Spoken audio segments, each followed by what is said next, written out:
Bonjour. We are waiting for a signal. Bonjour, on attend un signal pour commencer. Because I do not like awkward silences, I'm now going to tell cheese jokes, and you're going to attempt to translate them.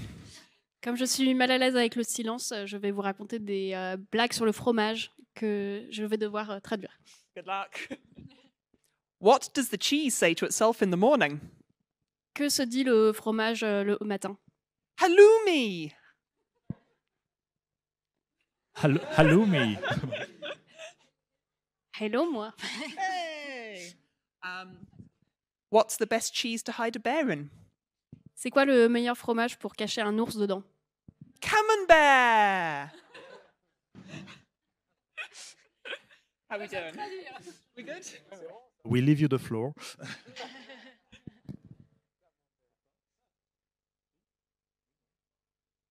Ah, le responsable est parti, donc nous ne savons toujours pas si nous avons le signal. On peut y aller? Ah, ok. We have the signal. So now we switch in French. Bonjour à tous, merci d'être si nombreux d'ailleurs pour assister à cette table ronde consacrée aux éditions du Bélial. Vous vous êtes toujours posé la question pourquoi les éditions du Bélial ont une petite apostrophe à la fin du mot Bélial, et vous aurez la réponse ce soir puisque les gens qui sont impliqués dans cette maison d'édition sont là pour vous répondre à vous, tout en donnant aussi la parole aux autres, à savoir les autrices ici présentes. Avant de commencer, il faudrait remercier évidemment les gens qui s'occupent de la technique ici, qui sont nombreux et qui font en sorte que tout fonctionne parfaitement. Donc merci à vous tous d'être là pour nous. Et aussi remercier notre interprète Kerry, qui est ici, qui a la lourde tâche de traduire non seulement les propos de Claire North, qui eux sont en général très clairs et très enlevés, mais aussi nos propres blagues. Et ça, effectivement, c'est beaucoup plus dur. Donc désolé d'avance Kerry, mais merci de ta présence. C'est grâce à toi qu'on va pouvoir profiter entre autres, de cette table ronde, les éditions du Bélial. Je vais commencer par présenter les gens qui sont devant vous, que vous connaissez peut-être ou pas. Voici Erwan Perchoc, qui en fait, a fait un coup d'État récemment et a remplacé Olivier Girard, qui dirige les éditions du Bélial. Olivier Girard qui est donc mort, décédé. Donc, oui, au fond du lit surtout. Erwan Perchoc le remplace officiellement. À sa gauche, nous avons Roland Lehoucq, qui est le monsieur science du Bélial, qui est aussi effectivement le directeur de la collection que vous voyez devant vous, consacrée à la science. À la gauche de Roland, nous avons Audrey Plenay, dont le roman, la novella, la longue nouvelle, le petit roman, bref, trouvez le nom qui vous plaît le plus. Rossignol est paru dans la chouette collection Une heure lumière que vous connaissez tous, je n'en doute pas. À la gauche d'Audrey, nous avons Claire North, dont le dernier texte, Sweet Harmony, vient de paraître également dans la même collection. Et donc nous avons Kerry également, que je viens de présenter. Restez, puisqu'à la fin de la table ronde, les éditions du Bélial distribueront gratuitement des dizaines de livres. Donc n'hésitez pas vraiment à appeler vos amis. Ce sera le moment d'en profiter parce que vous savez ce que c'est l'inflation, la paupérisation croissante de la population française, alors que les éditeurs s'enrichissent. Vous n'avez qu'à voir leurs vêtements de luxe et de marque ce soir. Pour vous en convaincre, on va commencer peut-être par le début, à savoir la fondation, la création des éditions du Bélial. Erwan Perchoc n'était pas né. Mais pas tout à fait. Olivier Girard, à l'époque, donc paix à son âme, à l'époque où il a fondé les éditions du Bélial, avait des cheveux, ce qui est quelque chose. Il existe des photos qui traînent sur Internet, paraît-il. Alors, je les ai pas vues pour ma part. C'est vraiment. Je pense que si vous ne les avez pas vues, c'est parce que vous n'avez pas fait l'effort de les chercher. Alors Erwan, je vous laisse la parole. Racontez-nous un peu la genèse des éditions du Bélial. Alors, bonne question. J'ai travaillé. Oui, en effet. Les éditions du Bélial ont été fondées en avril 1996, donc il y a, pour ainsi dire, 28 ans, quasiment jour pour jour. L'idée, c'était à la base de publier une revue qui s'appelle Bifrost.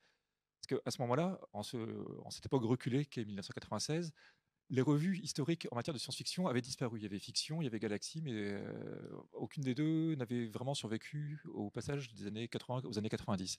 Et donc, pour qui voulait lire des nouvelles de science-fiction, c'était un peu compliqué. C'était même, à moins d'aller chercher du côté des livres d'occasion. Il n'y avait pas grand-chose. Et c'est un peu dommage parce que la science-fiction en tant que telle a pas mal prospéré et phosphoré au sein des magazines. Dans les années 30, 40, 50 aux USA, c'est là vraiment que sont nés tous les grands auteurs et autrices qui ont contribué à forger le genre. Après, je pense que ces magazines il y en a des équivalents sont apparus en France avant de disparaître. Et donc, du coup, c'est un peu ballot. Parce que en tout cas, au Bélial, on considère que la forme courte, la nouvelle, c'est vraiment quelque chose de super intéressant pour développer une idée, des personnages, dans un nombre relativement restreint de pages. Donc voilà, donc 96, rien en matière de magazine de SF. Et donc là, Olivier Girard, un peu plus, peut-être aussi chevelu que moi à l'époque, s'est dit, bah, tiens, il faut faire quelque chose. Plus. Plus. J'étais pas né, j'ai pas vu les photos, je les ai pas cherchées, certes. Donc Olivier Gérard s'est dit, ben voilà, faut faire quelque chose, et donc il s'est dit, créons une revue. Et donc cette revue s'appelle Bifrost, elle existe toujours jusqu'à présent. Alors à l'époque, le format est un peu différent. C'était le premier numéro, je crois en avril 96, comptait 92 pages. Il y avait des nouvelles francophones, parce que c'était ça vraiment l'ambition initiale, c'était donc de publier des textes d'auteurs francophones. Cette ambition n'a duré à peu près que 8 numéros. À partir du 8e, en fait, on a dû ouvrir aussi le sommaire, enfin, on s'est dit que ouvrir le sommaire aux auteurs d'autres langues, notamment anglophones, c'était une bonne idée. Donc des nouvelles. Et une partie actualité. Donc, au départ, Bifrost était super exhaustif, parce qu'on parlait non seulement de littérature au travers de critiques de livres, mais aussi de cinéma, de télévision, de jeux de rôle, de bande dessinée. Puis après, au fil des numéros, on s'est vraiment concentré sur la seule littérature, parce que c'est là où on était sûrement les plus pertinents. Mais de fait, le Bélial, en quelque sorte, naît comme revue Tout avec à fait. Bifrost, et puis se transforme très vite en maison d'édition. Oui, parce qu'en fait, publier une revue tout seul, c'est un peu casse-gueule. Enfin, l'idée, c'était quand même de perdurer, pas juste de faire 3 numéros et s'arrêter ensuite. Bonjour, merci, au revoir. Donc, le meilleur moyen pour faire ça, c'était donc d'adosser la revue Bifrost à une structure éditoriale, le Bélial, qui donc publiait des livres, au départ des petits livres, puis après, et des recueils de nouvelles, parce que c'était ce qui semblait quand même le plus simple, parce qu'on était vraiment une petite structure, pas très bien diffusée. Vous savez quel était le premier livre paru aux éditions du Bélial officiellement? J'étais pas né. Ah oui. Donc, non, pour le coup, j'ai pas fait mes devoirs, je sais pas. Je pourrais le situer vaguement, mais en fait, au bout du compte, j'ai pas la réponse à cette question. Désolé. Ouais, c'est dommage. Peut-être qu'Audrey sait ça. Non, personne ne sait. Ouais. Peut-être que le public sait, je ne sais pas. Parce que moi, je ne sais pas du tout. Hein. Vraiment. T'as pas fait tes devoirs, Patrick. Et donc, bref, le Bélial se transforme en maison d'édition et puis après conquiert peu à peu le monde. Oui, ben, c'était assez vite l'idée initiale, conquérir le monde et asseoir comment dire, remplir les librairies de nos productions. Bon, alors, on y travaille encore, mais on espère y parvenir peut-être dans quelques siècles. La vie est longue. Oui. Alors, l'intérêt du Bélial aussi, c'est cette espèce de non, c'est pas une compartimentation, c'est pas vrai, mais cette déclinaison en plusieurs éléments. Donc, il y a la revue Bifrost, hein, qui est trimestrielle, si je ne me trompe pas. Il y a eu une brève phase de folie. On s'est dit, publions un numéro tous les 2 mois. Non, ça a duré 1 an. On va pas faire ça. Ouais, voilà. Déjà, une fois tous les trimestres, c'est suffisant. C'est déjà pas mal. Vous pouvez imaginer justement Olivier qui s'enferme dans son bureau une fois tous les 3 mois pour justement faire le bouclage de la revue. Ça signifie en fait orchestrer 40 contributeurs. Donc, c'est vraiment pas mal de boulot. D'où sa perte de cheveux assez rapide. Probablement. Je comprends. Et au-delà de ça, donc la maison d'édition, on l'a dit, mais la maison d'édition elle-même se décline en plusieurs collections. Alors vous me voyez venir. Hein. Donc la collection qui, je pense, a marqué les esprits récemment, c'est la collection Une heure lumière, dont vous voyez 2 exemplaires ici avec les 2 autrices ici présentes que l'on a présentées, qui rassemble des textes courts, qui sont peut-être trop longs pour être une simple nouvelle, trop courts pour être un simple roman. Donc parlons de novella, je ne sais pas quel est le terme exact. Oui. Et qui a la particularité d'offrir vraiment un panel assez vaste d'auteurs très différents et d'autrices très différentes, avec une ligne graphique très, très cohérente. Ça fait vraiment collection. Alors il y a cette collection-là, il y a la collection qu'on a devant consacrée... Oui, Parallax, ouais. J'allais dire science-fiction, je dis n'importe quoi, c'est le titre du dernier. La collection Parallax, donc, dont le dernier Avatar vient de sortir, science-fiction, la science de l'impossible, par Roland Lehoucq, justement, qui dirige la collection. Donc, le Roland Lehoucq s'auto-publie, c'est important de le dire. Voilà. Il y a aussi la collection Quasar, j'arrive jamais à le prononcer, ouais. Et la collection aussi dirigée par les 42, exactement. Donc il y a beaucoup de choses, beaucoup de déclinaisons qui permettent de découvrir des auteurs confirmés, des jeunes auteurs, et puis aussi des auteurs francophones, français. Donc ça fait quand même un panel assez vaste. Peut-être qu'on peut donner la parole à Roland pour qu'il nous explique un petit peu cette collection Parallax, d'où sort cette envie. Et je me souviens d'avoir lu je crois que c'était le numéro 2, Comment parler à un alien. Oui. Qui était déjà assez pointu quand même. Hein. C'était pas, on n'est pas là vraiment pour rigoler. Alors l'idée de la collection Parallax, il est venu, c'était une maturation, ça a pris du temps. D'abord, pour parler de l'histoire, alors moi j'étais né en 96. Mais à peine. Il y a qu'à me regarder, il y a qu'à regarder ma tête, j'étais né en 96 et même un peu avant. Et donc c'est un moment pas en 96, mais vers 98 à peu près, où j'étais en train de réfléchir à l'envie que j'avais moi comme scientifique de faire de la vulgarisation scientifique écrite, c'est-à-dire d'écrire des textes de vulgarisation, des articles de vulgarisation. Et il se trouve que j'ai fondé à peu près à la même époque une rubrique de science dans la revue Pour la Science, qui est l'édition américaine de Scientific l'édition française de Scientific American à l'époque. Et en parallèle, je lui dis, tiens, je découvre Bifrost. Je réalise, j'avais peu lu de science-fiction les années précédentes. Alors, j'en avais eu énormément lu avant. Et là, je retombe, je dis, tiens, il y a des nouveaux auteurs de SF. Par exemple, je pense notamment à Serge Lehmann ou à Jean-Claude Dugnac, des auteurs que je ne savais même pas qu'ils existaient. Laurent Genefort, je dis, mais c'est dingue, il y a des auteurs français incroyables. Je vous les vois là en 97, 98. Et puis je dis, waouh, il y a une revue, il y a même deux revues. Il y avait Galaxy qui réapparaissait, qui est réapparu en même temps, en reprenant l'ancien titre et en même temps que Bifrost. Et moi, je tombe sur Bifrost. Je dis, waouh, c'est incroyable, il y a des revues de SF en français. Moi, je connaissais les anciennes revues que j'avais lues parce que mon père avait ces collections-là. Et j'avais lu dans les anciennes collections Galaxy et Fiction. Exactement, Fiction. Et donc, j'ai dit, oh, il y a Bifrost, très bien. Et manifestement, il y a un manque. Cette revue, manifestement, n'est pas parfaite. Il lui manque une rubrique de science. Alors, qu'est-ce que je fais? Dans ma grande naïveté, je décroche mon téléphone. Il y avait un numéro de téléphone dans Bifrost. Je décroche mon téléphone et j'ai Olivier Girard directement au téléphone. Bonjour, je suis Roland Lehoucq. Bonjour Roland Lehoucq. Bonjour Olivier Girard. Il manque un truc dans votre revue, c'est de la science. Parce que dans science-fiction, il y a quand même science. Et moi-même, d'ailleurs, qui suis un brillant scientifique, un grand vulgarisateur, je vous propose de faire une rubrique scientifique. Et Olivier Girard me dit, bah, pas de problème, envoie-moi un texte et puis si ça colle, on publie. Et donc ça, c'était au numéro 13 de SF. J'étais un peu avant même Ou numéro le 11, je ou le crois. 11, même le Ouais. 11, même le 11. J'étais en train d'hésiter entre 11 et 13. Même le 11 de Bifrost. Et donc, je téléphone à Girard et j'ai dit, bah, c'est bon, on va le faire. Donc, mon premier texte, c'était sur les monstres géants dans la science-fiction. Le fait qu'on voit des monstres comme Godzilla, des monstres énormes, et de réaliser que c'est pas possible, mais qu'on peut en discuter du point de vue de la science et que c'est assez intéressant. D'ailleurs, Galilée lui-même a discuté de ça. Pas des monstres de la science-fiction, mais des tailles relatives des animaux et des contraintes que ça impose. Donc, Et donc, vous je avez fais ça. commencé par vous comparer à Galilée, c'est pas Voilà, mal. c'est ça, exactement. C'est important de. Ouais. Je m'auto-publie et je me compare. D'ailleurs, il faut remarquer quand même. C'est une revue qui ne manque pas comme d'ambition, disait, il voilà, faut le préciser. remarquez que Galilée est mort, Einstein est mort, Darwin est mort, et moi-même, je ne me sens pas très bien. C'est ça. Voilà. donc, du coup, des proches, voilà. Olivier Girard n'est pas mort. Pas Ah tout si. à fait. Enfin, dernière nouvelle, si. Dernière nouvelle. Donc, voilà comment est née la rubrique scientifiction, qui est maintenant une rubrique la plus ancienne, en fait, je crois, de la revue, qui a été maintenue, tant parce que j'ai eu l'énergie de la maintenir assez longtemps, mais aussi parce que les lecteurs de Bifrost ont apprécié, semble-t-il, cette rubrique, et finalement, ils étaient contents de la retrouver. Peut-être tout le monde ne la lit pas. En tout cas, elle était suffisamment appréciée pour qu'on la maintienne.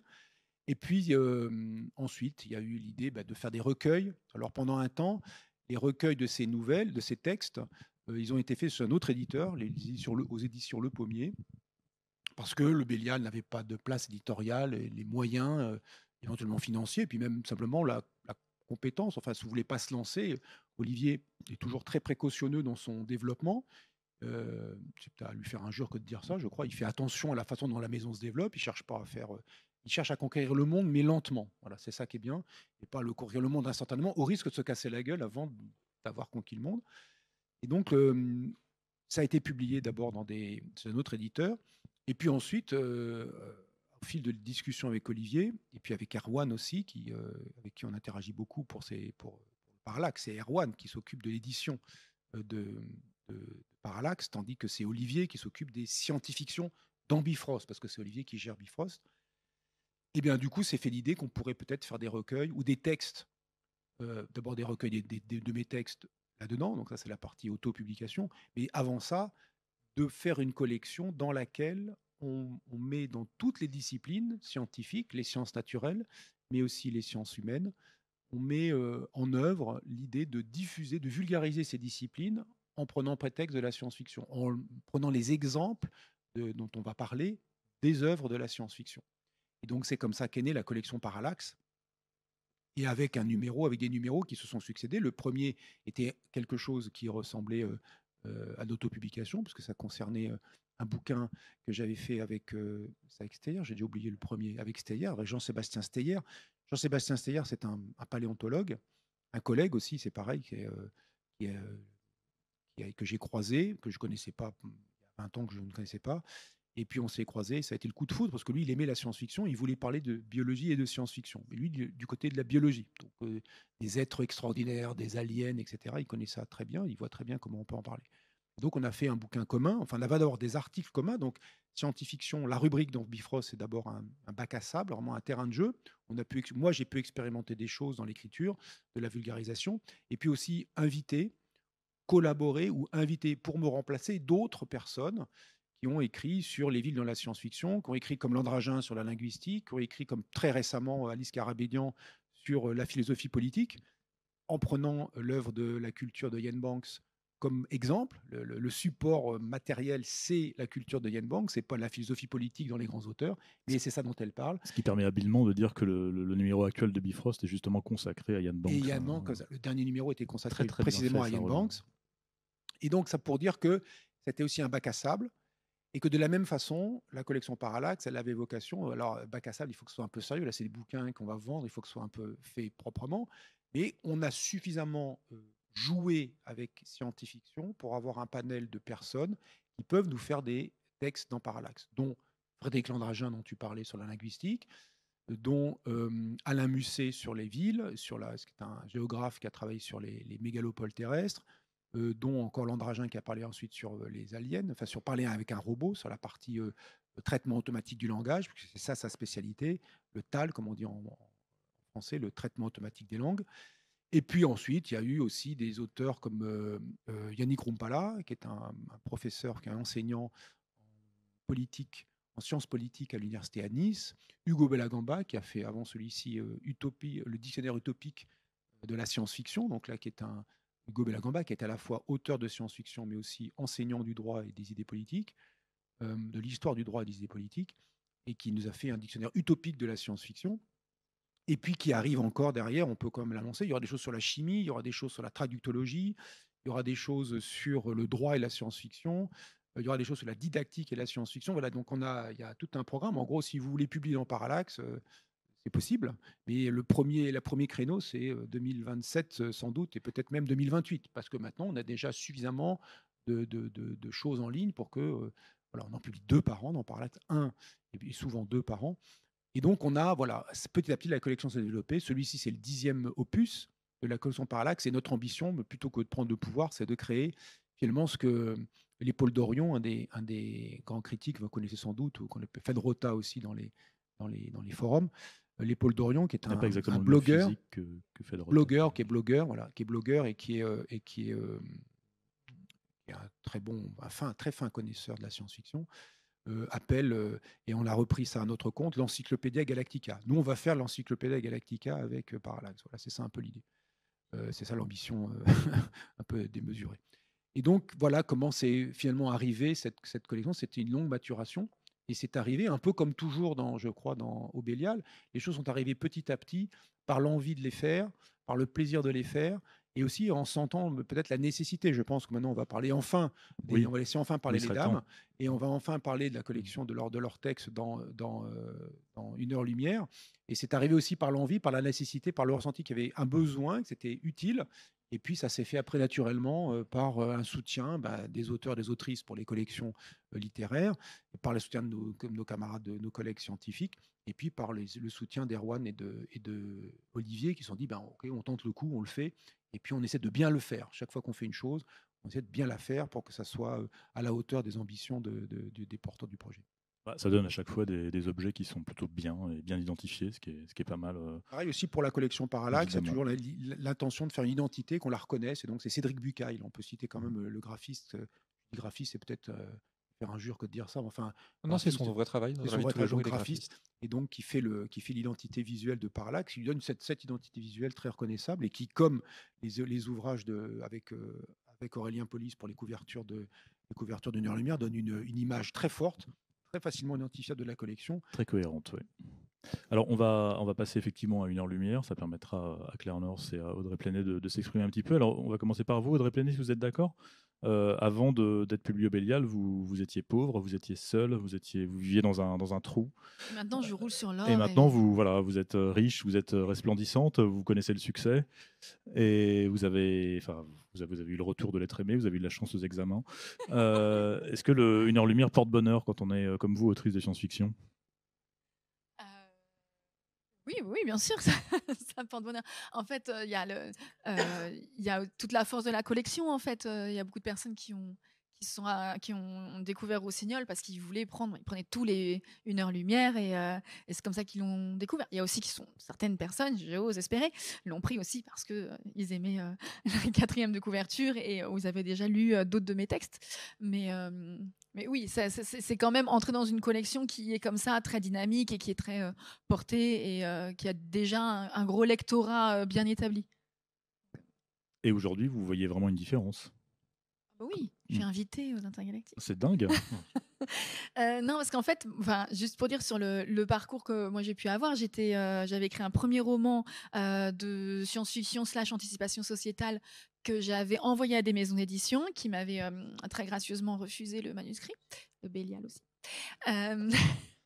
Non, mais c'est vraiment des enfoirés au Bélial. Non, mais c'est la lettre de refus était très bien écrite. Elle était signée qui, juste pour savoir? Je me souviens même plus.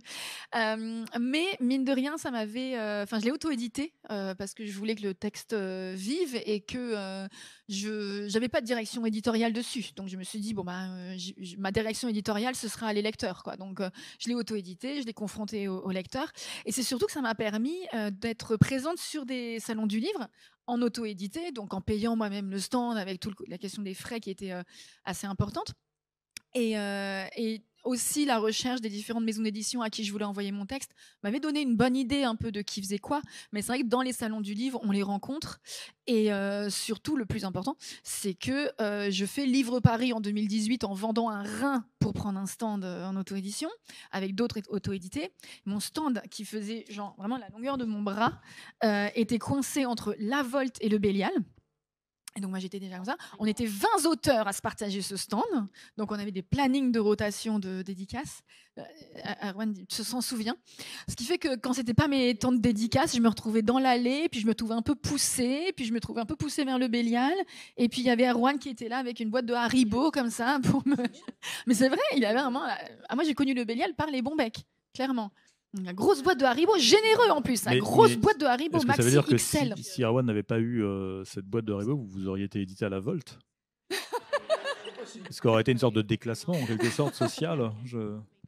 Voilà, c'est une uchronie. Peut-être que dans un univers parallèle, il existe une Audrey Plenay qui a commencé à La Volte. Non, mais c'était en 18 et clairement, ça pas tout de suite qu'a commencé mon histoire avec le Bélial, mais il y a eu beaucoup d'autres boîtes de bonbons parce qu'à chaque fois, dans tous les salons, je savais que je trouverais le sucre et le nounours en gélatine. Je parle du bonbon, hein, pas de. Ouais. Savoir qu'en plus des livres gratuits qui seront distribués par le Bélial, il y aura également des bonbons. Il y a des bons becs. Et voilà, puis on a discuté. Et en 18, il y avait déjà la collection 1 heure lumière qui était il y avait moins de numéros. Elle était magnifique et je me disais, je regardais ça en disant, oh, un jour, peut-être j'y arriverai. Et nous on te disait, Audrey, envoie-nous des textes. Voilà. Et en fait, après, voilà, commencé. Comme j'avais l'angoisse profonde d'écrire un 2e roman, j'ai écrit des nouvelles. J'en ai écrit beaucoup. Mes nouvelles ont été publiées suite à des concours de nouvelles. Et j'hésitais à envoyer au Bélial parce que le Bifrost me paraissait. Le Bifrost c'était le Mont Blanc et 1 heure lumière c'était l'Everest pour moi en termes d'objectifs. Donc tout le monde me disait envoie-les au Bifrost. Mais je disais mais non, j'ose pas. J'ai même eu Olivier Girard qui m'avait contacté en disant envoie-nous quelque chose d'inédit parce que j'écrivais beaucoup d'autres choses, beaucoup d'autres textes. Et puis voilà, c'est toutes ces boîtes de bonbons et ces cafés et ces rencontres en salon du livre qui fait qu'un jour, j'ai commencé à écrire une nouvelle pour le Bifrost. À ce moment-là, l'éditrice Laetitia Rondeau du travail pour le Bélial m'a appelée en me disant est-ce que tu as une nouvelle pour le Bifrost parce que j'ai lu tes autres textes et j'aime beaucoup. j'ai pas voulu paraître trop en chien, donc j'ai dit oh oui, non, peut-être, je sais pas. Et en fait, je dis si, j'en ai une, j'en ai même 2 si vous voulez. Il fait, non, une d'abord. Je fais bon, d'accord. Donc j'ai renvoyé ma première nouvelle et là j'ai découvert ce que c'était de travailler avec Laetitia Rondeau du Bélial. Donc il m'a fait beaucoup travailler le texte pour qu'il soit un niveau, enfin un glow-up de fou pour qu'il soit vraiment au niveau des attentes du Bifrost. Et puis ensuite, c'est passé devant Olivier. Et après, elle m'a dit, est-ce que tu as plus long? Et j'ai fait, alors plus long, moi j'ai une novella. Elle a dit, c'est parfait. Et donc, ça m'a fait la porte. Mais c'était progressif. Quelques kilos de bonbons, une nouvelle, une novella. Vous avez autre chose qui arrive là prochainement? Voilà. Donc, oui, je dois m'y mettre. C'est parce que, Oui, comment dire, j'allais- il est temps de s'y mettre un peu. Enfin, parce que, ouais. Alors, j'ai une deuxième nouvelle qui est sortie dans le Bifrost de janvier dernier sur les intelligences artificielles. C'est le numéro sur les intelligences artificielles. J'ai écrit d'autres nouvelles par ailleurs pour d'autres anthologies. Et puis oui, je vais retourner sur une forme plus longue, peut-être en science-fiction. Voilà. Qu'on attend de pied ferme. Je vois ça. Ouais. Moi aussi, d'ailleurs. J'imagine. Moi aussi. Ouais. Voilà, il est temps de relancer un petit peu la productivité du Bélial qui était en déclin et ce faisant de sauver la France. Claire Norse, ça va être à vous. Votre vie avant le Bélial était comme celle d'Audrey Planet avant, était terne. Vous viviez en Angleterre, vous étiez triste et vous avez enfin un jour rencontré les éditeurs du Bélial, mais aussi en France, vous êtes publié, il faut le dire, par les éditions Brajlon également. Donc vous avez ce cas particulier, vous êtes publié par 2 éditeurs. Mais vos textes courts, assez logiquement, ont été découverts en France dans la collection Une heure lumière avec votre première trilogie pour nous, en France, hein, The Games House, la maison des jeux. C'est comme ça qu'on a découvert Claire Norse au Bélial. Votre dernier texte, Sweet Harmony, il est paru tout récemment. Parlez-nous un peu de votre expérience d'édition au Bélial. Si vous voulez bien. Vous avez le droit de dire non. Owen looks so worried. I'll go since so if you do that. Then. Erwan a l'air inquiet de ce que je vais dire. I'm going to tell you a lot about international commerce now. Je vais vous parler beaucoup des virgules internationales maintenant. Obviously, before Games House and Le Bélial, my life was, as established, an empty void in which I'd done basically nothing. Bien sûr, avant la maison des jeux et le Bélial, sa vie était vide et elle n'avait fait absolument rien du tout. However, very grudgingly, a few novels had been sort of written and sort of translated into lesser languages than French. Quelques romans avaient plus ou moins été écrits et plus ou moins traduits, mais dans des langages moins nobles que le français. One of the key differences between the UK and the European book market is that we have literary agents. Une des grosses différences entre le marché du livre européen et celui de la Grande-Bretagne, c'est qu'eux, ils ont des agents littéraires. Sometimes that can be also your publisher, but usually it's a specific agent whose job it is to fight for your corner, so you don't have to go and steal candy while going, my kidney! Parfois, c'est aussi votre éditeur, mais la plupart du temps, c'est 2 personnes différentes. Et le rôle de l'agent, c'est vraiment de vous défendre, de défendre votre bout de gras pour ne pas avoir à quémander des bonbons et vendre votre rein. Consequently, there are usually many barriers between you and an international publishing house. Du coup, par conséquent, il y a beaucoup de barrières entre vous, l'auteur britannique, et les maisons d'édition internationales. This can be an advantage for both parties. Ça peut être un avantage pour les 2 parties. My unfortunate editor in the UK has to put up with the fact that I submit novels to her with the famous tagline, Anna, I did a novel and it's your problem now. Mon éditrice au Royaume-Uni a le grand désespoir de devoir gérer des romans que je lui envoie avec la célèbre tagline « Anna, j'ai écrit un roman et maintenant c'est ton problème ». Consequently, it's quite unusual to interact with an overseas publishing house. Par conséquent, c'est assez rare en fait d'interagir avec une maison d'édition qui est à l'étranger. Unless they flippin' nail it. How do you translate flippin' nail it? I have no idea. Unless they do a really good job. À moins qu'ils soient vraiment excellents à leur boulot. And I am incredibly grateful to La Belial for flipping nailing it with Games House.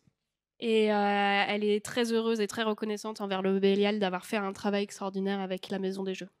Despite my tendency, as you may have sensed, to mercilessly troll, Malgré sa tendance à, comme vous l'avez senti, à troller sans merci, it is unusual and a privilege how much Erwan has actually been in contact and actually pushed and been engaged with these books. c'est assez exceptionnel le niveau d'engagement que Erwan a eu et de disponibilité pour parler sur ses livres. It is also unusual how much the excellent translator Michel Paget has been in touch about the books.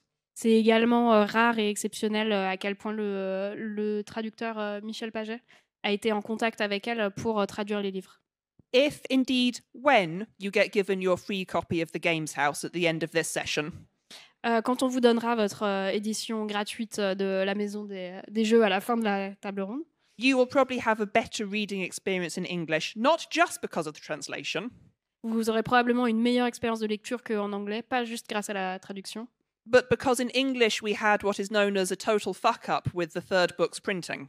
mais aussi parce que en anglais, ils ont eu une grosse merde avec la troisième édition avec la troisième version de l'impression.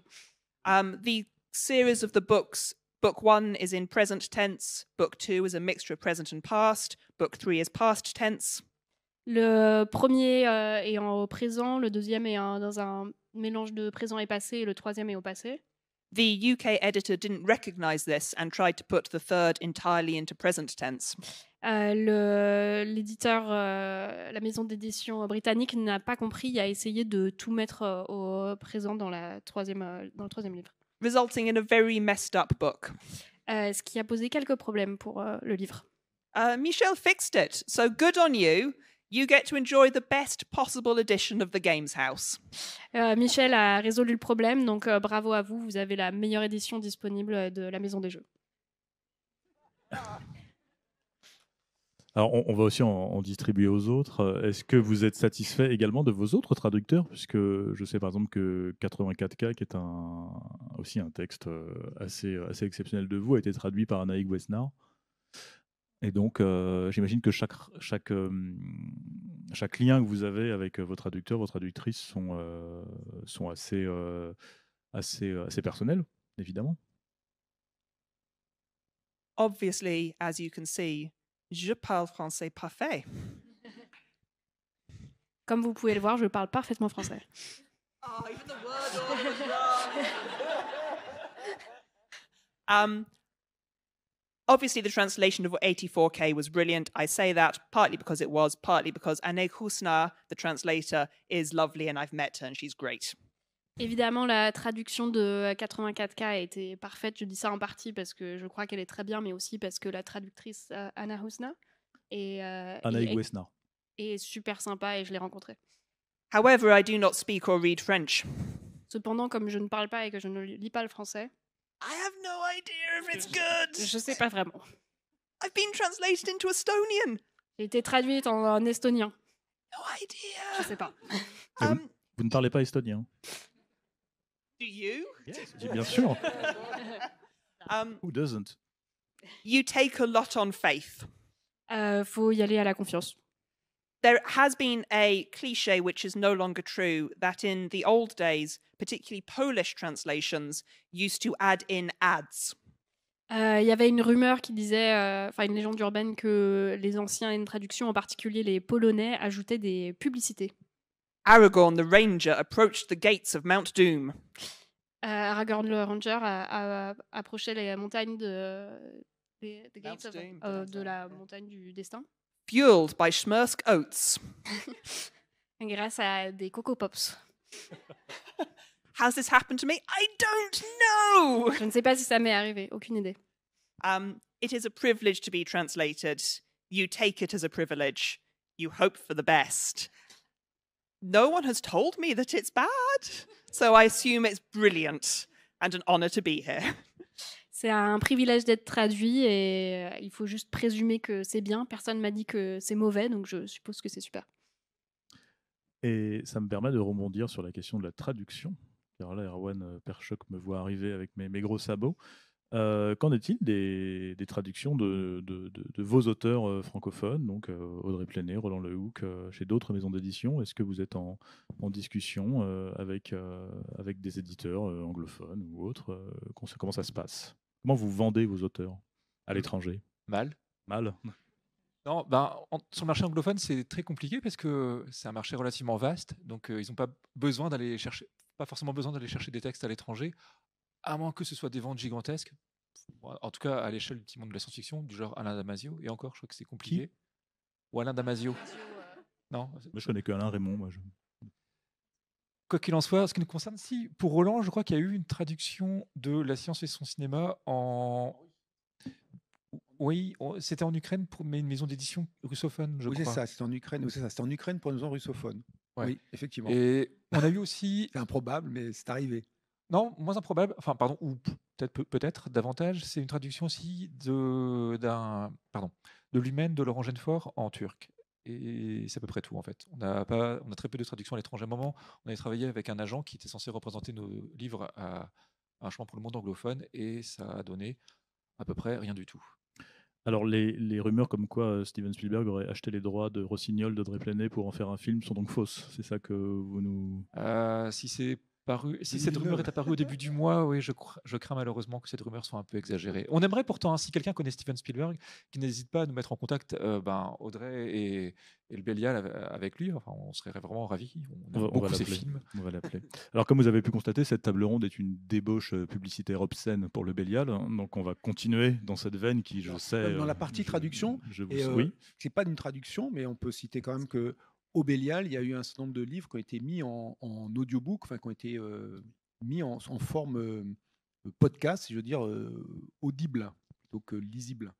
Et il y a eu l'Humaine de Genefort notamment, ça je le sais. Et je le dis aussi parce qu'il y a eu un de mes bouquins qui est le Faire des sciences avec Star Wars, qui a été mis en forme numérique, sous forme de podcast. Chaque chapitre du livre, un chapitre d'un podcast en à peu près 5 ou 6 minutes. Et que c'est une autre façon d'accéder au livre et que c'est assez, enfin en tout cas pour le Faire des sciences avec Star Wars, j'avais trouvé ça assez réussi, assez étonnant comme, alors c'est pas vraiment une traduction, mais c'est une transposition d'un support à un autre qui ouvre un autre public. Et ça a été fait avec une maison d'édition de podcast, enfin de son, je sais pas comment on dit ça, qui s'appelle Blind. Qui signifie donc aveugle en anglais. Je veux dire aveugle avec un Y, alors c'est Blind avec un Y. Oula, ça se complique. C'est subtil. Alors, vous allez pouvoir vous préparer parce que je vais vous poser à chacun d'entre vous la même question à partir de maintenant. On va commencer par Audrey Plenay. Oui, désolé, ça tombe sur vous. Je suis absolument navré. C'est une question que vous allez voir, elle est très compliquée. Comme le Bélial ne fait pas son travail de publiciser ses auteurs, il les publie. Mais je voudrais que vous nous vendiez Rossignol. Alors, si vous voulez bien, parlez-nous de Rossignol et dites-nous à quel point c'est bien. Vous savez le livre que vous avez écrit qui est devant là, vous voyez, c'est ça. Celui-là, oui. Ah, d'accord. Voilà, c'est très bien. Achetez-le, s'il vous plaît, pour que je puisse acheter mes propres bonbons, en fait, et puis avoir des litres de café. Et des litres de café aussi pour écrire le prochain. Non, mais Rossignol, comme son nom l'indique, il n'y a pas d'oiseaux dedans du tout. Ça se passe sur une station spatiale, environ 10 000 ans dans le futur, loin dans l'espace. Et sur cette station spatiale cohabitent un très très grand nombre d'espèces non humaines. Je ne parle même plus d'extraterrestres, parce qu'il n'y a plus de mention de la Terre, donc on est sur des espèces non humaines, qui cohabitent ensemble dans le monde clos, mais également qui s'échangent bien... et culture et gènes également, puisqu'il y a un certain nombre d'hybridations entre espèces.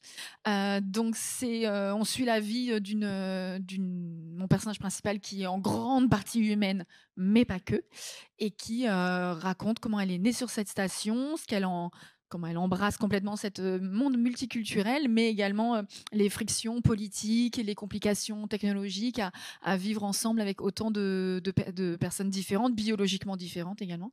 Voilà, donc c'est beaucoup sur la question de la transmission, parce que c'est une question de la relation avec sa mère, avec son enfant, qui est différent également. Et voilà, c'est assez dense, c'est de la grosse SF, un peu soft science fiction, il y a quand même pas mal de sociologie dedans. Pardon, de la grosse SF, c'est-à-dire qu'est-ce que c'est que la grosse SF ? La grosse SF, c'est que comme c'était publié au Bélial, il fallait que ma technologie elle tienne en fait. C'est un peu ça le truc. Donc moi sur la soft science fiction, il n'y avait pas de souci, sur la sociologie, il n'y avait pas de problème, mais voilà, il y a quand même des aspects techniques de faire cohabiter des espèces qui n'ont pas les mêmes besoins en termes de température, gravité, oxygène, etc. Donc il y a un côté quand même technique, mais bon, c'est la marque, c'est pas de la hard science fiction, mais ça reste la marque du Bélial, donc c'est solide. Parce que sinon, il me lâchait pas en fait. Et alors, une question de référence peut-être inconsciente, mais je n'ai pas pu m'empêcher en lisant le livre d'y voir aussi un certain rapport avec, vous savez, le fameux point central de Valérian et Laureline de Mézières et Christin n'ont rien à voir. Jamais lu. Jamais lu. Bah, voilà. Ouais, je suis désolée. C'est-dire que ça a fondu dans On l'inconscient l'a dit collectif. plusieurs fois, oui, c'est... Ouais. Oui, bah c'est des questions, des lieux qui ont été qui sont vus aussi en SF, parce que je crois que c'est à quel moment on pourra arriver à un niveau de rencontre. Enfin, il y a toujours les questions du premier contact, mais il y a un moment où on sera tellement plus loin dans la rencontre qu'on sera à une cohabitation / fusion / normalité vraiment de cette multiplicité de formes de vie intelligente. Donc ouais. Si le réchauffement climatique nous prête vie. Merci Audrey Plenay. On va demander maintenant à Claire North de se transformer en publicitaire et de nous vendre, si elle le souhaite, Sweet Harmony, qui No est... spoil, I haven't read it. Voilà. Please sell it to us. Show of hands, who has seen or heard of Black Mirror? Qui a vu ou entendu parler de Black Mirror? Okay, enough. Great. Many years ago, a publisher at Penguin said, you know what would be a brilliant idea? Some tie-in novellas to go with Black Mirror. Il y a de nombreuses années, un éditeur à Penguin, à la maison d'édition Penguin, m'a dit vous savez ce qui serait une super idée, des bouquins qui seraient liés à l'univers de Black Mirror. She approached me, Cory Doctorow, and Sylvan Neumann. Elle est venue me parler à moi, à Cory Doctorow et à Sylvia. Sylvan Neumann. Sylvain Neuvel. Voilà, il est québécois. Ok. We received a brief. In the email, it said, please write us 3 ideas, no more than 400 words each. On a reçu un mail avec un brief, ça nous disait s'il vous plaît, écrivez-nous 3 idées, pas plus de 400 mots. In the email attachment, which was written in 18-point Comic Sans, dans cette pièce jointe de l'email qui était écrit en Police 18 Comic Sans, it said, please give us 5 ideas, 1,000 words on each. Ça disait donnez-nous 5 idées avec 1000 mots chacun. It was an auspicious start. C'était un super début. I wrote 3 ideas, 400 words each. J'ai écrit 3 idées avec 400 mots chacun. To every idea, the editor went, my God, that's brilliant. À chaque idée, la maison d'édition a dit c'est du génie. The Black Mirror team went, it's not quite right. Et l'équipe de Black Mirror trouvait ça pas tout à fait dans les clous. Round and round we went for 6 months until I cracked and just wrote the motherfucker. Et ils ont fait des allers-retours pendant 6 mois avant qu'elle craque et qu'elle écrive juste le truc. The editor said, my God, it's perfect. L'éditrice a dit c'est super. The Black Mirror team said, oh, this is about the construction of the female body and credit card debt. Is that relatable? L'équipe de Black Mirror a dit mais ça parle de dette de carte de crédit et de la construction de l'identité féminine, du corps féminin, mais qui ça peut intéresser? They said, the problem with books is that the reader can imagine anything they want.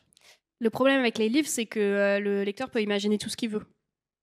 That's not how telly works. On fait pas ça à la télévision. So I rewrote the entire thing in first person. Donc j'ai réécrit tout le bouquin à la première personne. At roughly that time, Charlie Brooker, the creator of Black Mirror, went on telly. À peu près à ce moment-là, Charlie Brooker, le créateur de Black Mirror, est allé à la télé. He was asked to name certain things he hated, and one of the things he named was reading. Et on lui a demandé de dire des choses qu'il détestait, et une de ces choses, c'était lire. This was not an auspicious sign.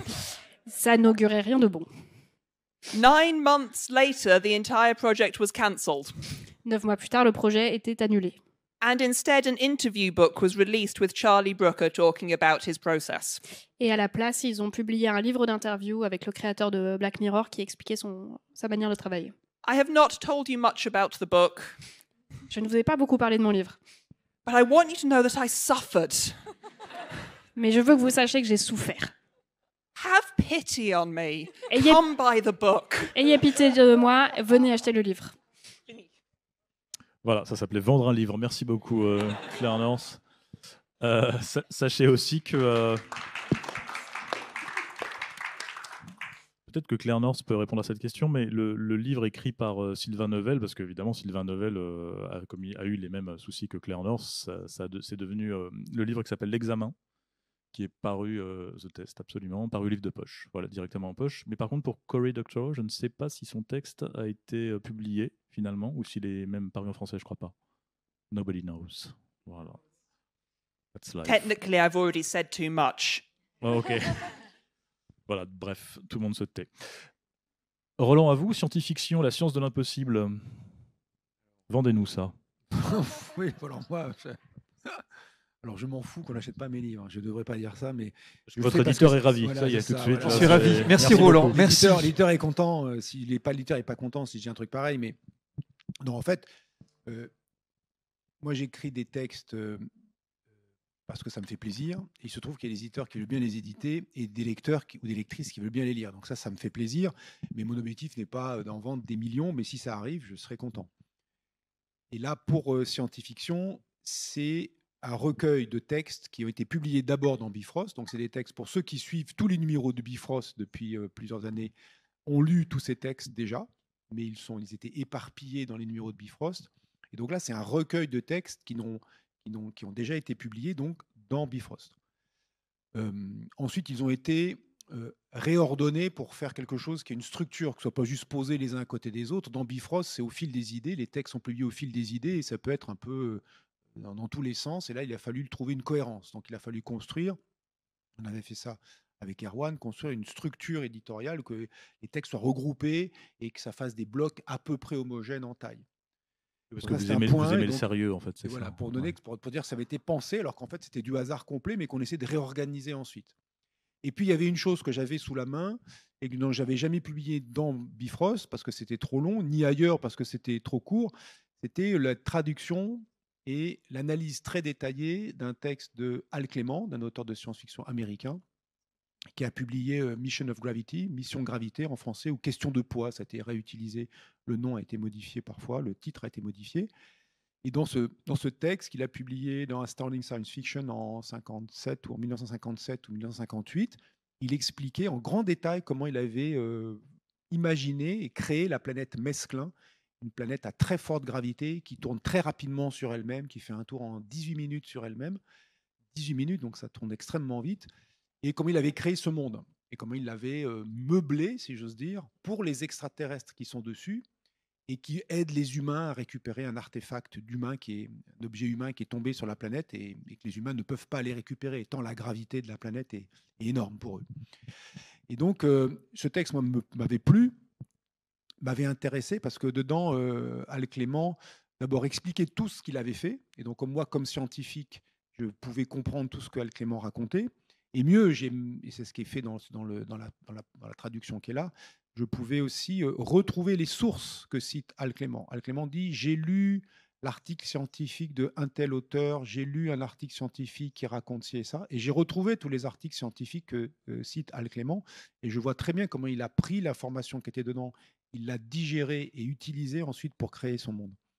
Et je me suis après plus à commenter toutes les choses qu'avait fait Hal Clement en faisant pas d'anachronisme, c'est-à-dire en reprenant l'état des sciences à son époque, bien sûr, pour voir est-ce qu'il a bien, entre guillemets, bien travaillé. Vous allez voir pourquoi c'est un point important. Et de l'autre côté, en rediscutant ça à l'aune des sciences modernes, parce qu'il y a sur un certain nombre de ces sujets, l'astrophysique et la physique ont un peu évolué. Et si j'ai pu faire ça, c'est parce que Clément propose dedans un pacte avec le lecteur que j'ai trouvé intéressant et qui en fait m'a révélé que c'est exactement ce que je faisais moi, mais sans avoir lu Clément, sans avoir lu Clément qui propose de le faire. Ce qu'il appelle the game, un jeu, le jeu, c'est de se dire, moi, scientifique, pas scientifique, moi, auteur de science-fiction, qui connaît un peu les sciences, je vais créer un monde de manière aussi plausible que possible scientifiquement. Et vous, lecteurs, je vais créer une histoire dedans, dans ce monde. Et ensuite, vous, lecteurs, votre première chose à faire, c'est évidemment, est-ce que ce monde que je vous ai créé vous a plu? Vous allez le découvrir, vous allez en profiter. Est-ce que ce monde vous a plu? Ça, c'est mon espoir d'auteur. Mais ensuite, vous pourrez faire quelque chose que je vous propose, qu'il appelle The Game, le jeu. Essayez de trouver les endroits où, dans le monde que j'ai créé, j'ai fait des fautes, des approximations, j'ai un peu rompu le lien avec le réel. Et vous avez bien sûr un avantage sur moi, c'est que moi, j'ai écrit le texte et je ne peux plus le modifier, tandis que vous pouvez y passer des années, des années et des années à analyser le texte si ça vous fait plaisir. Et j'ai réalisé que c'est exactement ce que je faisais moi dans les premiers textes qui sont en début du bouquin, c'est-à-dire lire les auteurs et analyser, tirer de l'information de leurs textes qui n'y sont pas donnés explicitement, en faisant une analyse scientifique de leurs textes. Et puis, ça permet d'avoir un dialogue à distance avec un auteur disparu, on va dire un petit maître de la science-fiction. C'est pas lui faire injure, je pense, à Al Clément de lui dire que c'est pas dans les grands auteurs de science-fiction américains, mais quelqu'un de pouvoir avoir à distance, à la fois spatiale et temporelle, ce qui est exactement ça, la distanciation spatiale et temporelle que peut faire la science-fiction, à distance, un dialogue avec un auteur disparu de science-fiction par l'intermédiaire des idées et de la mise en œuvre de ces idées qu'il a expliqué dans cet article. Et donc, c'est ça qui m'a amusé. Alors du coup, je me suis mis donc cette partie-là du bouquin, c'est celle qui m'a le plus amusé. Je me suis mis en mode full power scientifique, donc j'envoie du lourd partout. Je pense qu'il y a des parties qui sont complètement incompréhensibles si on n'est pas soi-même scientifique. Mais c'est pas grave, c'est pour montrer avec quelle profondeur, jusqu'à quelle profondeur on peut aller quand on analyse un texte qui est conçu de façon cohérente avec la science, avec une volonté de cohérence avec la science. Et puis les autres, c'est des discussions, c'est sous-titré La physique de l'impossible. C'est pour montrer que la science-fiction ne s'embarrasse pas de détails, qu'elle invente des choses qui lui sont nécessaires. Et c'est pour essayer d'ébaucher une sorte de classification des impossibles en science-fiction, sachant que ce n'est pas du tout gênant que ça soit impossible du point de vue des sciences qui nous est montré, mais que c'est intéressant de l'analyser, d'essayer de montrer à quel niveau de proximité on est, pour montrer comment finalement il y a le cœur dur de la science où ça fonctionne bien, il y a les parties spéculatives, et puis il y a l'imaginaire loin là-bas, et quelque part, il y a une zone intermédiaire dans la science spéculative et dans l'imaginaire débridé qui se rejoint, et c'est justement ça qui, à mon sens, fait la science-fiction, en tout cas la science-fiction que moi j'apprécie le plus, et qui permet ce dialogue entre science et science-fiction. Et donc c'est ça l'ambition, c'est de montrer qu'il peut y avoir un dialogue bienveillant, un dialogue intéressant, important et pertinent entre science et science-fiction, à la fois la science pour comprendre ce qui est montré dans les œuvres de science-fiction et s'interroger sur notre monde, et la science-fiction qui met en scène des objets scientifiques et techniques, des situations scientifiques et techniques pour en envisager les conséquences sur les humains. C'est pour ça que le bouquin de Claire North, Sweet Harmony, j'ai trouvé absolument génial. Il est vraiment là, c'est au cœur de ça, c'est j'ai des points techniques et c'est quoi les conséquences. Voilà, j'ai un objet technique, j'invente quelque chose, que cette possibilité soit réelle au sens de la... Est-ce qu'en pratique, je vais pouvoir le faire? C'est pas très grave. On sent que c'est pas loin, qu'il y a quelque chose, ça ressemble à des trucs qu'on voit dans notre monde. On voit le lien avec Black Mirror. Maintenant que je comprends que ça a été lié à des questions Black Mirror, je comprends mieux maintenant les ressorts de Sweet Harmony. Et du coup, en tirer les conséquences sur les humains. Et du coup, je peux dire, je en profite d'avoir Claire North pour la remercier pour ce bouquin que j'ai trouvé brillant, comme le précédent sur la Maison des Jeux, que j'ai trouvé brillant d'une autre façon. Et celui-ci, je l'ai fait lire à ma fille. Elle a trouvé ça, pareil, brillant, qui lit très peu. Elle a dit, ma fille qui est féministe, évidemment, c'est une jeune femme moderne qui est très, voilà, vous comprenez l'ambiance, elle est très portée par ces questions-là. Elle a lu ça, elle a dit, ouais, brilliant. Elle lit en plus l'anglais, mais elle l'a lu en français, évidemment. Et donc, j'en profitais voilà, pour remercier Claire North, pour montrer la science-fiction à mon sens, dans ce cas-là, de meilleur, cette interprétation entre les humains et la technique, la coévolution des humains et des techniques, qui éventuellement coévolue au point que ça s'intègre dans le corps d'un humain, là, c'est le cas dans Sweet Harmony, et des conséquences. Et donc, c'est ça que j'envisage aussi là, de discuter ça, mais ça du point de vue des sciences naturelles. Et puis, bien sûr, il y a aussi toute la partie des sciences humaines, mais là, moi, je suis moins évidemment spécialiste de ces questions-là, pour dire le moins, et moi qui m'intéresse la partie technique. Donc voilà pourquoi j'essaie de mettre de la science-fiction, de montrer que la science-fiction, c'est la seule littérature qui vaut. Tout le reste, vous oubliez. Oui, voilà. Donc vous achetez ce bouquin pour apprendre la science, fin. ces bouquins-là et d'autres encore pour apprendre la science-fiction, pour lire la science-fiction, et vous pouvez oublier le reste. Voilà. Et essentiellement, si c'est au Bélial, c'est pas plus mal, mais vous pouvez acheter dans plein d'autres éditeurs de science-fiction. Absolument. De toute façon, même si vous ne comprenez rien, c'est pas grave, ce sera distribué gratuitement, donc prenez-le. Prenez-le. Voilà. Et pour le vendre ensuite. Voilà. On va faire tourner un micro parmi vous, public de feu, pour si vous avez des questions à poser. Et pendant ce temps-là, peut-être Erwan Perchoc répondra à la fameuse question pourquoi l'apostrophe à la fin donc de Le Bélial.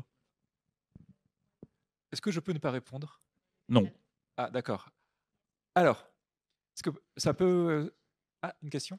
D'abord, réponds là. Non, ok, d'accord, bah, ok. allez, c'est pas grave. Prenons la question. Allez. Sauvé Sauvé Erwan, par le il a le temps gong, de ouais. réfléchir à une réponse. Non, si j'avais une question à Roland Lehoucq, bah, est-ce que tu as déjà pensé à... Parce que moi je suis évidemment complètement sur la même longueur d'onde que toi, et je trouve vraiment qu'on ne proclame pas assez le rôle créateur en fait de la science dans la science-fiction, enfin le rôle matriciel dans la création de nouvelles idées en science-fiction. Et du coup, je me demande, mais est-ce que tu as déjà pensé à mettre à profit ta connaissance de la science et de la mécanique science-fictionnelle pour peut-être pas écrire toi, mais participer à la création d'univers de science-fiction? Écrire moi, c'est un rêve secret que j'ai, mais que je n'arrive pas à déclencher pour des tas de raisons, dont une inertie et peut-être une incapacité à le faire, tout simplement. D'autres le font très bien. Mais j'ai plusieurs fois interagi, en revanche, avec des auteurs et des autrices de science-fiction, avec Émilie Carbalec, avec Laurent Genefort et d'autres, pour leur donner des billes, ou avec Norbert Merjanian, pour leur donner des billes, finalement. C'est-à-dire essentiellement, je voudrais faire un truc qui fasse comme ça. Je sens bien que je voudrais le faire de façon cohérente. La science-fiction a malgré tout une obligation de cohérence, de rationalité d'une certaine façon. Je ne voudrais pas faire n'importe quoi, que ce soit de la magie d'une certaine façon, un Deus ex machina. Est-ce que tu pourrais pas m'aider à tailler ça plausiblement? Et moi, comme je suis prêt à tirer les chiffres et à sortir un peu du domaine strictement, voilà. Mais donc là, c'est plutôt une aide disons, technique. C'était toujours très plaisant de faire ça. Et puis de voir après l'auteur ou l'autrice travailler et puis de voir le résultat. Et là, évidemment, eux, ils savent écrire, donc le résultat est toujours assez plaisant, quoi. Est-ce qu'on a d'autres questions? Oui, on en a. C'est fantastique. Je crois qu'il nous reste 2 minutes, hein, par contre. Dans les livres du Bélial, j'ai l'impression qu'il n'y a pas beaucoup d'auteurs français, à part Laurent Genefort, Thierry Di Rollo. Est-ce que c'est une volonté ou par défaut? Dans les romans. Ouais. C'est un peu par défaut, en fait. Oui, il y a Thomas Day, alias Gilles.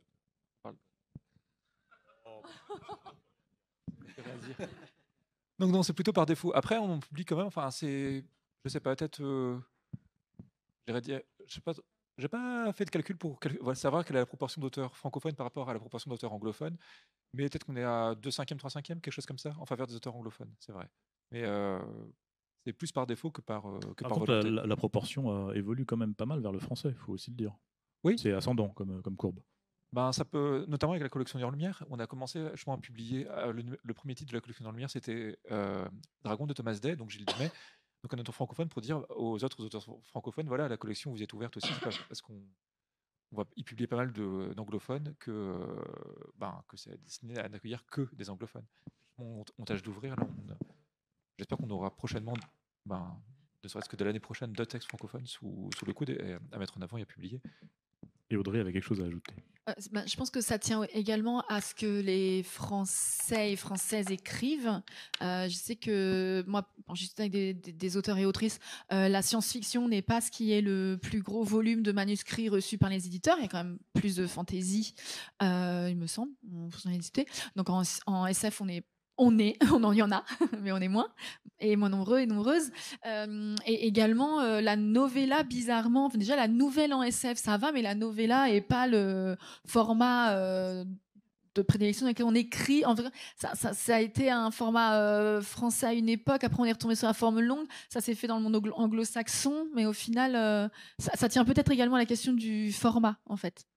Alors, je pense que si Laetitia, qui s'occupe des manuscrits, était là, elle dirait comme qu'elle reçoit beaucoup de novellas. Ouais.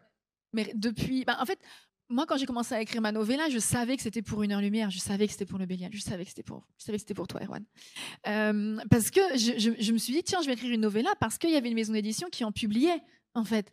Il n'y a pas que le Bélial, mais il y en avait. Mais sinon, c'est pas une forme vu que j'en lisais peu, vu qu'il y en avait peu, en fait. Voilà, donc elle reçoit de plus en plus, je pense également, parce que tout le monde veut être dans la collection et parce que la collection existe. Là, c'est un peu l'œuf et la poule Bélial. Ouais. Après, ce qu'il faut savoir, c'est que je pense c'est pas. Vous avez peut-être pu déjà lire des novellas sans le savoir. Par exemple, les romans d'Amélie Nothomb, c'est comme des novellas. Après, c'est vendu comme des romans, mais après, en termes de signes, enfin de longueur, ça relève comme souvent du roman court. Je crois qu'il faut libérer la salle. Ah. Donc, ouais, je suis navré. Ah bah tant pis pour l'histoire de l'apostrophe, vous saurez pas. Tant pis, personne ne saura. Non, il reste encore une seconde. Ah d'accord, très bien, parfait. Dernière question. Ah. C'est comment 15h15. Ah, mais on n'a Faut- pas dit ça, moi. Donc on a 15 minutes. Youhou. Pour moi, c'était. Donc je vais vraiment devoir expliquer. Ok. Pour moi, c'était 15h. Mais enfin bon, je veux pas non plus être. Tu vois, on va pas s'embêter. Du coup, je fais. Ok, parfait, très bien. Non, parce que j'ai une autre conférence après, donc je vais vous laisser le micro, c'est pas un problème. Non, d'accord, si on a 15 minutes, c'est très bien, ça permet d'enchaîner un petit peu.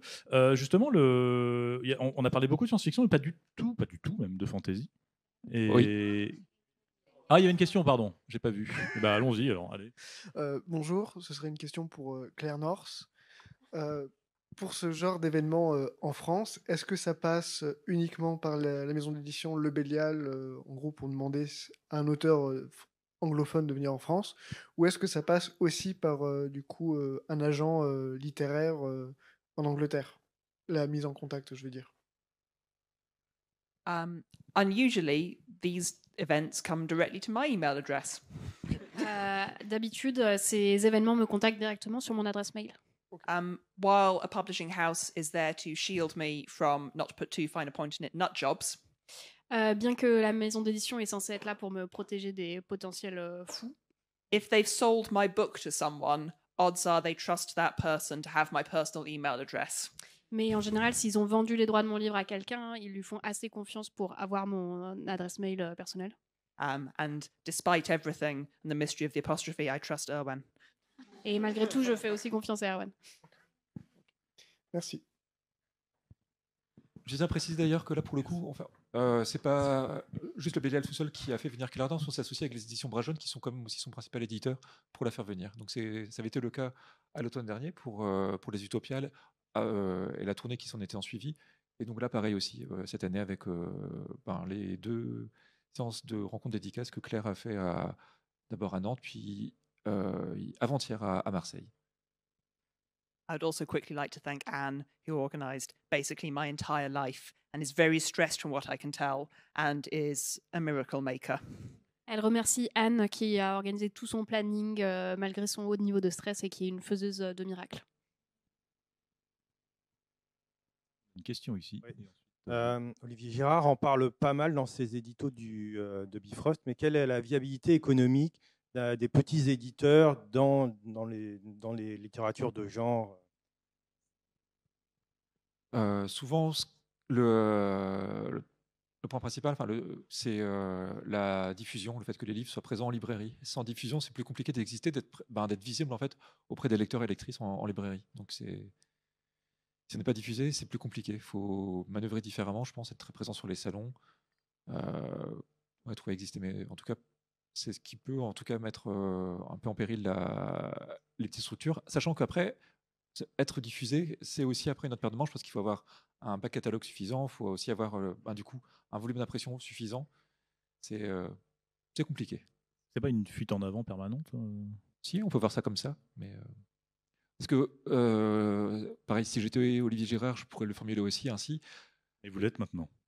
Plus ou moins. Et à son âme.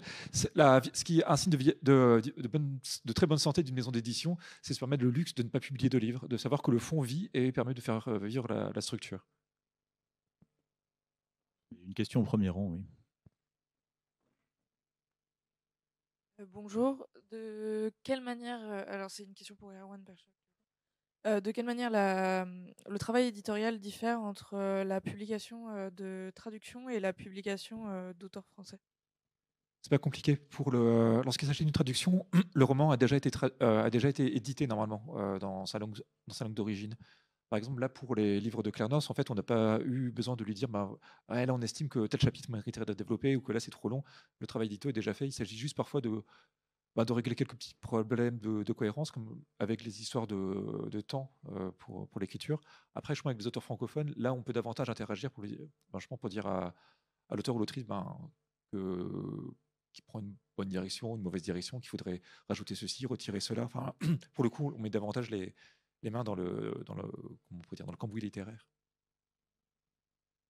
Est-ce que je peux poser ma question sur la fantaisie, justement, qui est peut-être moins représentée au Bélial que la science-fiction, mais même s'il y en a eu, bien sûr. En fait, À la base, Olivier, lorsqu'il a créé le Bélial, c'était pour publier de la fantasy. C'était vraiment un genre qu'il appréciait beaucoup. Mais à ce moment-là, c'était compliqué d'en publier parce que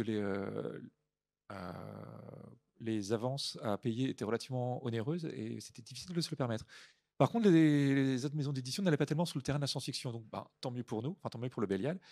Et au bout du compte, c'est comme ça qu'on s'est spécialisé en science-fiction. Alors, ça nous arrive de temps à autre de publier de la fantasy.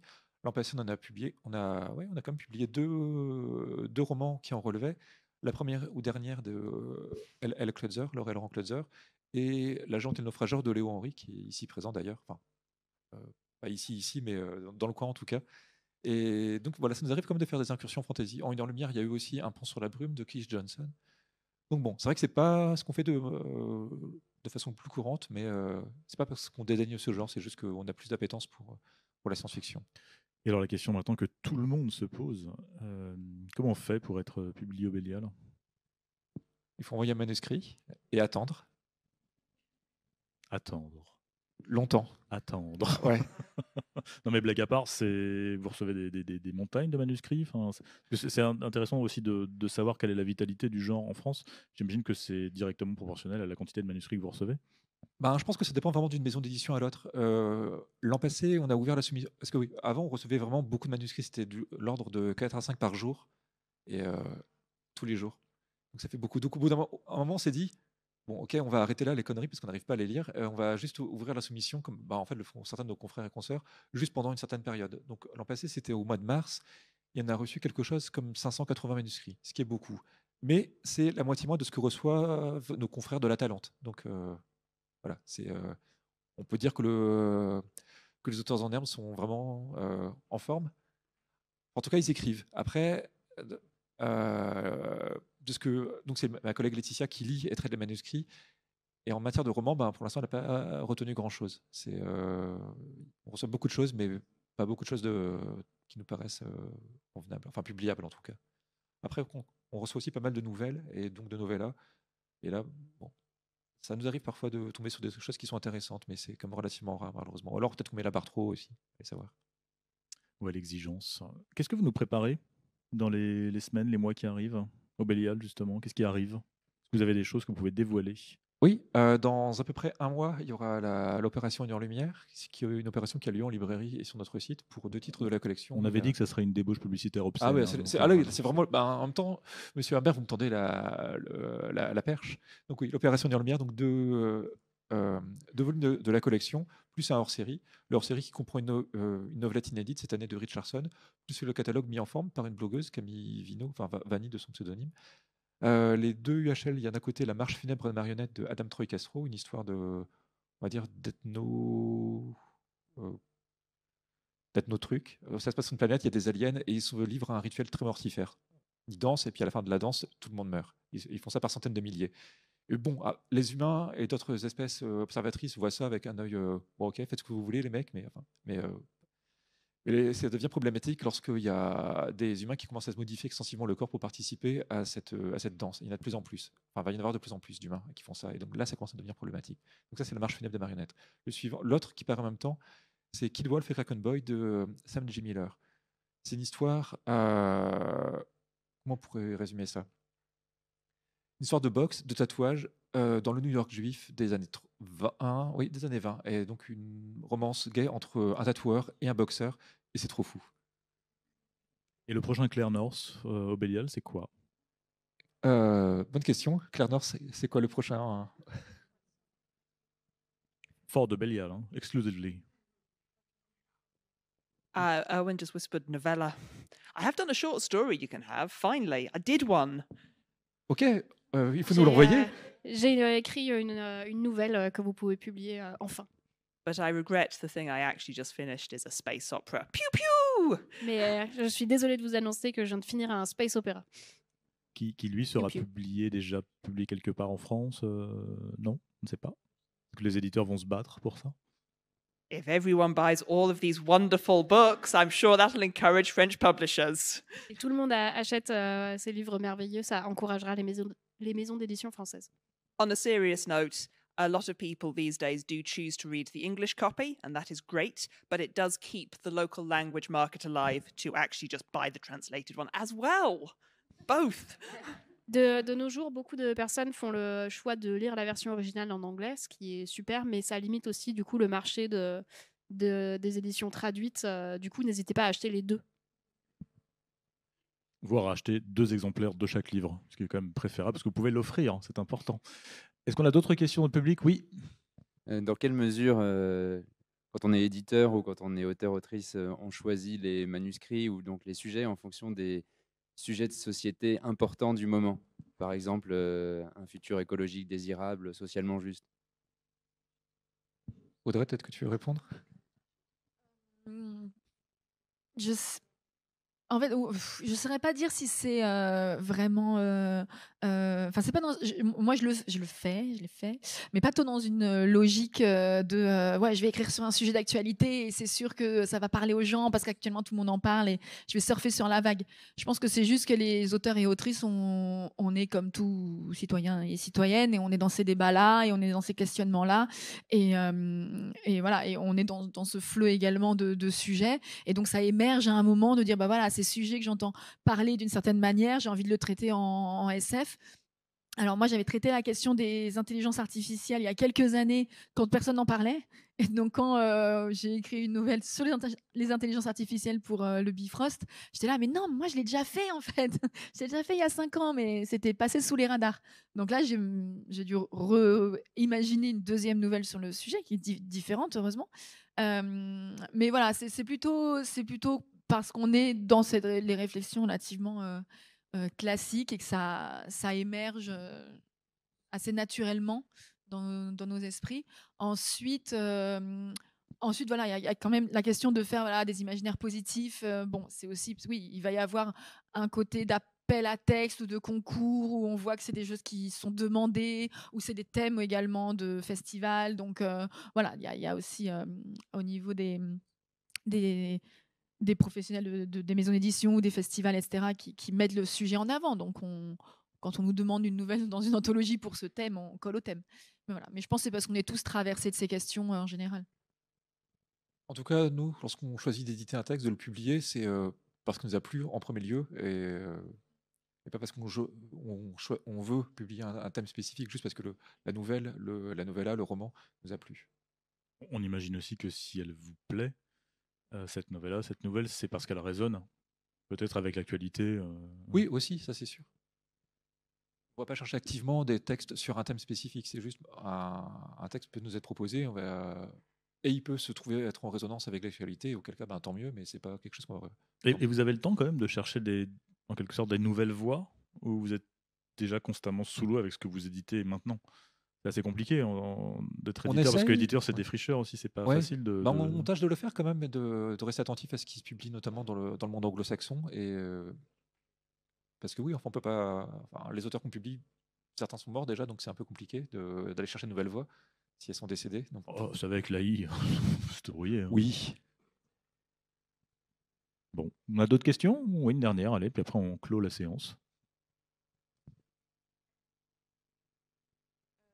Est-ce que vous pourriez chacun nous conseiller un livre à lire qui ne soit pas votre livre pour les auteurs?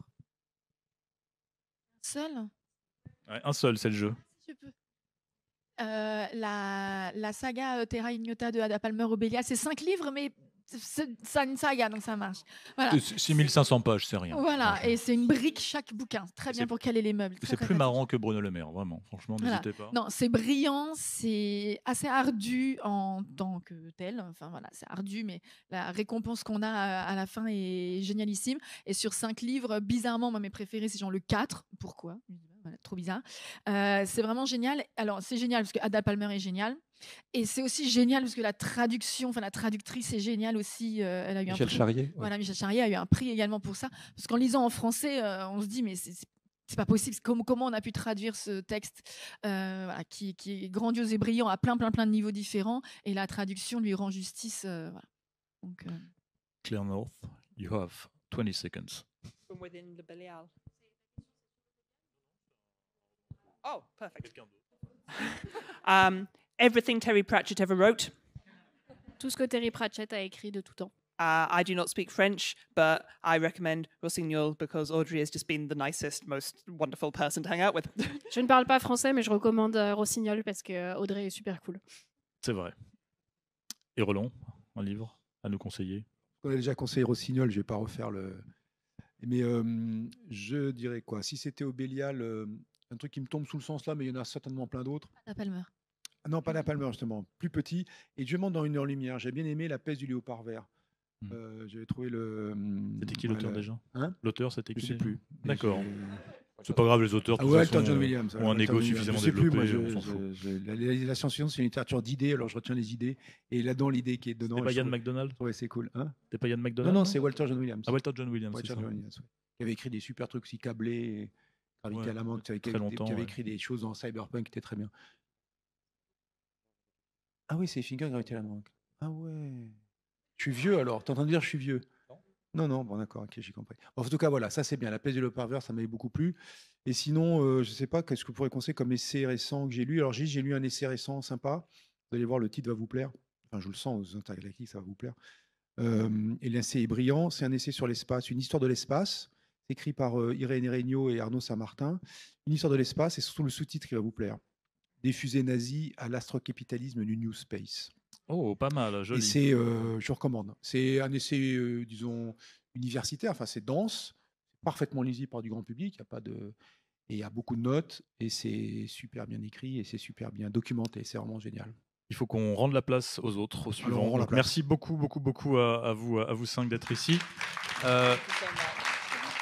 Et j'adresse aussi un remerciement particulier à Kerry, notre traductrice, qui a quand même fait un super boulot en direct. Et bien sûr aux techniciens, aux bénévoles du festival qui sont là et qui font en sorte que tout ça roule parfaitement bien. Merci à vous tous et à bientôt.